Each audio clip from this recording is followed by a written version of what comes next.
Good morning, class 8. Today our topic is season. As I told you earlier, our topic will be season. So, talking about India, India experiences three main seasons. That is hot dry season, hot wet season, cold dry season. Now, hot dry season, that is the month of March to May. And hot wet season, June to October. And cold dry is November to February. Starting with hot dry season. Here, the temperature starts to rise by March, while in the May the temperature reaches at the highest, and it is recorded in the desert regions in the northwest, where the maximum temperature reaches up to 48 degrees centigrade. This is the time when the sun rays are directly falling as it moves northwards towards the Tropic of Cancer. In the northern plains, the temperatures are about 35 to 40 degrees centigrade. The places which have higher altitudes in the coastal regions remains, or in the coastal, here the temperature remains moderate as they are at high altitudes and being in the near the sea level.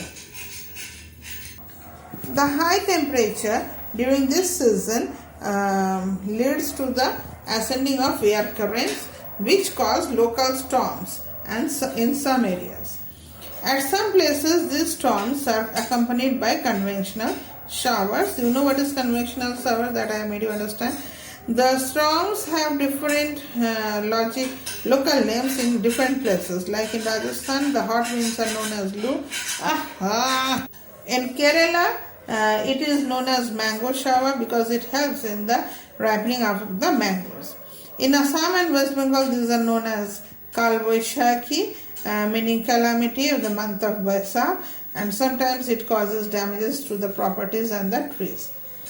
Now the hot wet season, that is the time of June, where the temperature and the rises high and low pressure area is occurring in the northwestern part of the continent. Due to that, the differential rate of heating and the land, water and air above the surrounding sea oceans, they all cool down and create high pressure giving over those regions.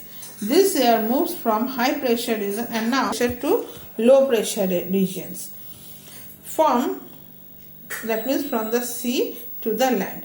The winds blowing towards the land, they absorb the moisture from the water bodies that is nearby, and it brings rainfall to the land. These winds are called summer monsoons or the southwest monsoon.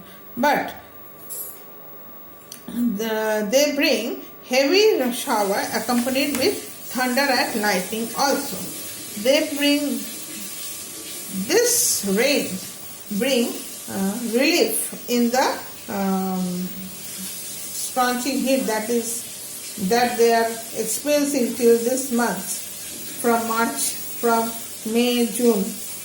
Here the temperature decreases to 3 to 6 degrees centigrade after the onset of the monsoon. Kerala is the first state who receives rain. Owing to the peninsular shape of India, the southwest monsoon winds are divided into two branches. One that is coming from the Arabian Sea, the Arabian Sea branch, and another is from the Bay of Bengal branch.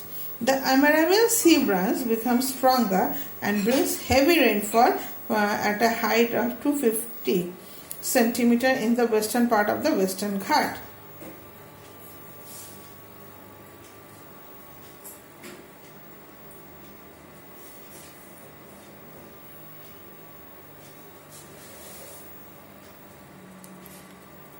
Deccan Plateau and the interior of the southern peninsula hardly gets 50 to 60 centimeter of rainfall during the rainy season. The Bay of Bengal branch brings heavy rainfall in the northeastern India. The monsoon wind, which is forced to take a turn towards the northwest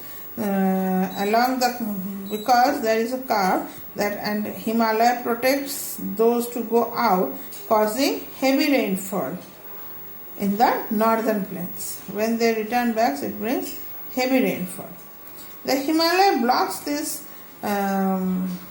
winds to cross over China And when monsoon reaches the northwestern part of India, the moisture is already spent and the wind becomes dry, causing no rain in the western part of India. Whereas the Bay of Bengal branch, it brings rain in the northeastern part of India. This monsoon wind is forced to take the turn towards the northwest when it go and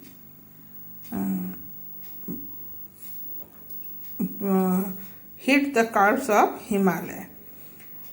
And as it hits the Himalaya, so rainfall occurs in the northern plains. The Himalaya block the branches. Himalaya and its branch block the this wind to cross over China. When monsoons reached in the northwestern part, here the moisture is spent and the wind becomes dry, and due to which there is very low rainfall in the desert area. Now, by the end of the September, when the sun rays fall directly over when the sun direct rays moves towards the equator and the tropic of Capricorn, the Indian subcontinent starts to cool again. The air becomes cool. The atmosphere becomes cool. The air above the land cools out heavily and there high pressure region occurs. The air above the surrounding water bodies, on the other hand, it becomes warmer and there a low pressure is created. Now the wind reverses their direction and it starts blowing from land towards the sea. This wind is called retreating monsoon because it is going from land towards the sea. Tamil Nadu, which receives less rainfall in summer, forms the southwest monsoon. However, it receives more rainfall in winter from the northeast monsoon.